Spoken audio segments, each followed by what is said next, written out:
négociez pas au temps de l'obéissance. Et là où nous tombons facilement, là où nous perdons les grâces, c'est le jour où Dieu éprouve l'homme qui doit entrer dans l'accomplissement. Car personne n'entre dans une bénédiction sans avoir été éprouvé. Car on ne plante jamais un arbre sans le secouer pour voir si la force de ses racines tient sa taille. Tu comprends? Est-ce que quand tu es élevé, est-ce que ton fondement, ta fondation est suffisamment solide pour que tu ne balances pas pour tomber? Et alors, avant que Dieu ne fasse porter un fruit sur une de tes branches, il vérifie que tes racines sont solides. S'il t'éprouve, laisse-toi éprouver. S'il t'humilie, laisse-toi humilier. Mais regarde seul. Et l'identité qu'il a formée en toi se lèvera constamment. L'identité de la promesse se lèvera. Elle viendra à se lever. Et il est dit que sur les nations, les ténèbres couvrent les nations. Mais sur toi, le soleil se lève. Dieu, l'Éternel, fait lever un soleil sur toi. Pourquoi? Parce que c'est par ton identité que Dieu te reconnaît. Ne te reconnaît pas par tes œuvres. Toute la justice des hommes est une espèce de torchon souillé aux yeux de Dieu. Dieu ne nous reconnaît pas par nos œuvres. Dieu nous reconnaît par l'image de son Fils qui est marquée en nous. Et la chose que nous devons conserver, celle par laquelle nous devons marcher, celle qui doit nous définir, celle qui doit s'afficher quand nous nous présentons, ce sera seulement et seulement notre seule identité spirituelle. Voyez-vous Jésus-Christ transfiguré? On ne le considère pas. On le voit comme quelqu'un de banal. Mais en l'intérieur de lui, ce qui fait sa force, c'est son identité. Et sa foi a son identité.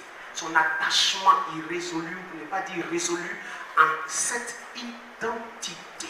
Tout ce qu'il fait, il le fait conformément à son identité, à son statut. Et personne ne peut le dominer à cause de son identité.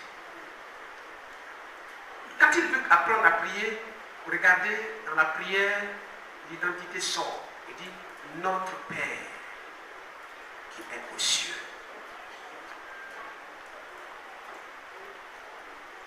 Père, je te rends grâce parce que tu m'exauces toujours.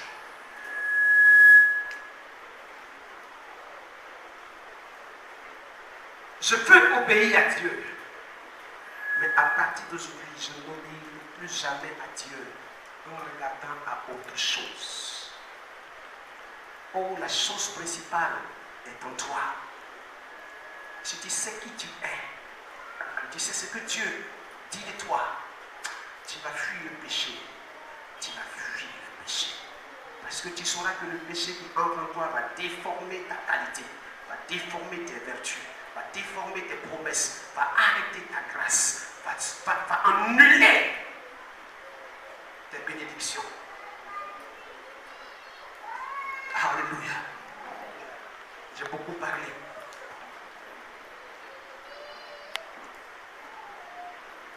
J'ai trop parlé, n'est-ce pas?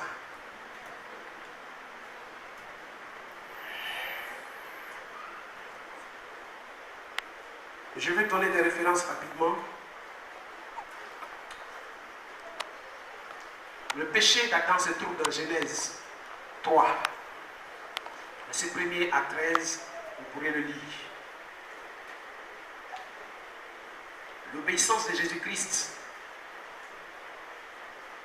L'obéissance de Jésus-Christ se trouve dans Hébreux 5, verset 4 à 11. Il est dit que quoi qu'il était fils de Dieu, il a dû apprendre à être obéissant. Nous aussi, nous devons apprendre à être obéissants. Mais cette obéissance doit être centrée sur le fait que nous sommes conscients de ce que nous sommes ou alors de qui nous sommes. Si tu ignores ou si tu méprises ton identité spirituelle, tu t'es vendu au diable rapidement même. Et il va te prendre à 0 francs pour te mortifier. Simplement parce que tu ne sais pas qui tu es. Point barre. Alléluia.